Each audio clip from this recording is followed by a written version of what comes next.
दोस्तों, पिछली कहानी में मैंने आपको पुनर्जन्म से जुड़े एक ऐसे केस के बारे में बताया था जिस पर यकीन कर पाना मुश्किल था, पर तमाम सबूत उसके पुनर्जन्म के पक्ष में गवाही दे रहे थे। यहाँ तक कि गांधी जी ने भी इस मामले की जांच करवाई। अगर आपने पुनर्जन्म की ये कहानी अभी तक नहीं सुनी है तो उसे सुनने के लिए आप आई बटन पर क्लिक कर सकते हैं और इस कहानी का लिंक आपको डिस्क्रिप्शन बॉक्स में भी मिल जाएगा। तो चलिए चलते हैं आज की कहानी पर। तकरीबन 10 साल पहले की बात है जब एक दिल दहला देने वाला मामला सामने आया था। इस घटना ने इंसानियत को शर्मसार कर दिया था। आदमी और जानवर के बीच का फर्क कर पाना मुश्किल हो गया था। सोशल मीडिया पर यह मामला इतना गरमाया कि सभी ने इसकी कड़ी निंदा की। उस वक्त शायद दुनिया की नज़र में यह सबसे घिनौना अपराध बन गया था। हेलो गाइस, मेरा नाम है अंकुर और मैं आपका स्वागत करता हूं आपके अपने YouTube channel the untold stories में।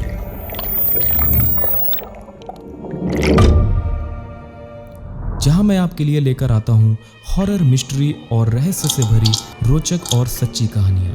सो don't forget to subscribe the channel and press the bell icon और जुड़ जाइए हमारे साथ रहस्य से भरे इस सफर में। हमारे भारत देश के दिल्ली राज्य में दिल्ली गेट के पास एक कब्रिस्तान है। वहाँ कब्रों से मुर्दा चोरी होने की बात सामने आई थी। नोएडा में भी एक बार ऐसी खबर आई थी।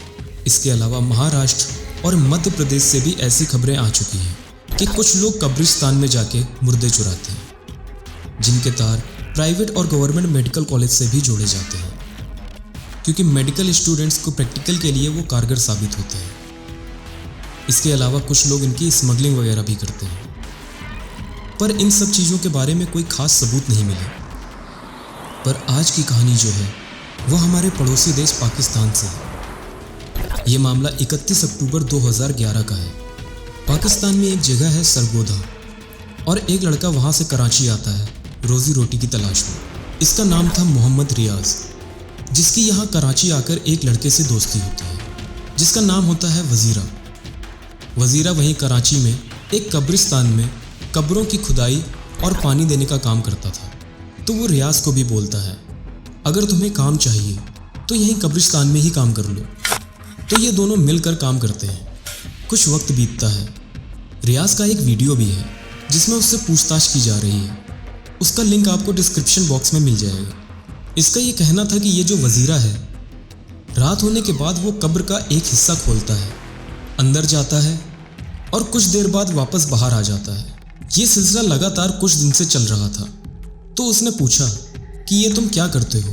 तो उसने एक कहानी सुनाई और उसके बाद वो उसके साथ शामिल भी हो गया। पर वो करता क्या था ये आपको आगे पता चलेगा। कब्रिस्तान में जब भी शाम के वक्त कोई मुर्दा दफनाने के लिए लाया जाता था तो इन दोनों की निगाह उन पर रहती थी। दूसरा, ये लोग ये पता करते थे कि लाश मर्द की है या औरत की, जिसे वो बड़ी आसानी से पता कर लेते थे। क्योंकि होता क्या था कि पाकिस्तान कराची में एक रिवाज है कि जब भी किसी औरत को दफनाने के लिए लाया जाता है तो उसके इर्द गिर्द एक पर्दा डाल दिया जाता है। तो वो चादर एक निशानी है कि ये एक फीमेल की कब्र है। तीसरा ये कि लाश शाम के वक्त ही दफन होनी चाहिए। उसकी वजह मैं आपको आगे बताऊंगा। तो जैसे ही मृतक के घर वाले और रिश्तेदार सब लोग उसको दफन करने के बाद चले जाते थे और इधर रात हो जाती थी, उसके बाद रियाज कब्र का वो हिस्सा जिधर लाश के पैर होते वहाँ की मिट्टी हटाता और स्लैब हटा देता और अंदर दाखिल हो जाता और उस मुर्दा लड़की के साथ रेप करता था। बल्कि ये दोनों वज़ीरा और रियाज आए दिन ये सब करते थे। उसके बाद कुछ वक्त के बाद वज़ीरा की मौत हो जाती है और उसकी मौत का कारण ड्रग ओवरडोज होता है। पर रियाज रुकता नहीं है, उसका सिलसिला चालू था। पर एक रात 31 अक्टूबर 2011 को शाम को एक लड़की की लाश आती है जिसको दफन करने के बाद सब लोग चले जाते हैं और फिर हमेशा की तरह वो अंधेरा होने का इंतज़ार करता है। और जैसे ही अंधेरा होता है वो फिर से कब्र के अंदर जाता है और अपनी हवस मिटाना शुरू करता है। इसी दौरान उसकी नज़र दो चीज़ों पर पड़ती है। जनरली लाश का चेहरा और बाकी चीज़ें कफन से ढकी होती हैं, पर उस लड़की का चेहरा खुला हुआ था और उसकी नज़र उसके दांतों पर पड़ती है और उसके बाद उसकी आंखों पर। उसकी आंखें भी खुली थी और उसकी आंखों से अजीब सी रोशनी आ रही थी। ये बात खुद इसने अपने इंटरव्यू में कहा है। तो अब जब ये कब्र के अंदर था तो इसे एहसास हुआ कि ये लड़की या तो जिंदा है या जिंदा हो गई है या भूत बन गई है। और ये बदहवास डर के चीखता हुआ बाहर निकलता है और भागता हुआ आसपास के लोगों के पास पहुंचता है। तो वो लोग पूछते हैं कि क्या हुआ। लोग कुछ समझ नहीं पाते।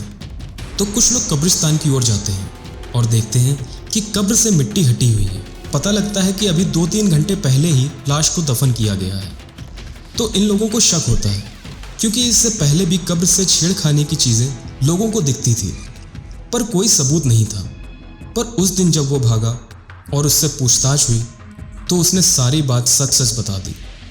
लोग इतने गुस्से में थे कि उसे वहीं मार देना चाहते थे, पर फिर कुछ लोगों ने पुलिस को बुला लिया और फिर उसे पुलिस के हवाले कर दिया गया। रियाज ने पुलिस के सामने अपना गुनाह कबूल कर लिया और उसने पुलिस को बताया कि वो करीब 50 मुर्दा औरतों के साथ रेप कर चुका है।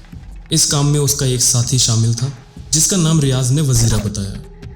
अब जो मैंने आपको बताया था कि लाश शाम के वक्त ही दफन होनी चाहिए, उसकी वजह यह थी कि दफन होने के 2-3 घंटे बाद ही उसे यह सब कुछ करना होता था, और जिस वजह से लाश खराब नहीं होती थी और उसे यह सब कुछ करने का मौका मिल जाता था। सलाखों के पीछे पहुंच चुका नर पिशाच जब रिपोर्टर के सामने एक के बाद एक कई चौंकाने वाले खुलासे करता है तो वह भी स्तब्ध खड़ी रह जाती है। रियाज ने बताया, मैंने और वजीरा ने मिलकर 48 मुर्दा औरतों के साथ रेप किया। सिर्फ इतना ही नहीं, वजीरा की मौत के बाद भी रियाज ने 2 और मुर्दों के साथ शारीरिक संबंध बनाने की बात कबूल की। रियाज ने बताया कि मुझे वजीरा ने बहका दिया था। इसे करीब 10 मामलों में फांसी की सज़ा दी जा चुकी है और कुछ में अभी तक मुकदमा चल रहा है और शायद जल्द ही उसे फांसी दे भी दी जाए। जब यह खबर पाकिस्तान में फैली तो लोग स्तब्ध रह गए। बाद में पुलिस ने उससे कब्रों की शिनाख्त करवाई और उसने एक एक करके सारी कब्रों की शिनाख्त की जहाँ जहाँ भी उसने ये दुष्कर्म किया था। तो सोचिए लोगों पर क्या कुछ गुजर रही होगी कि कहीं मेरे अपने के साथ ऐसा ना हुआ।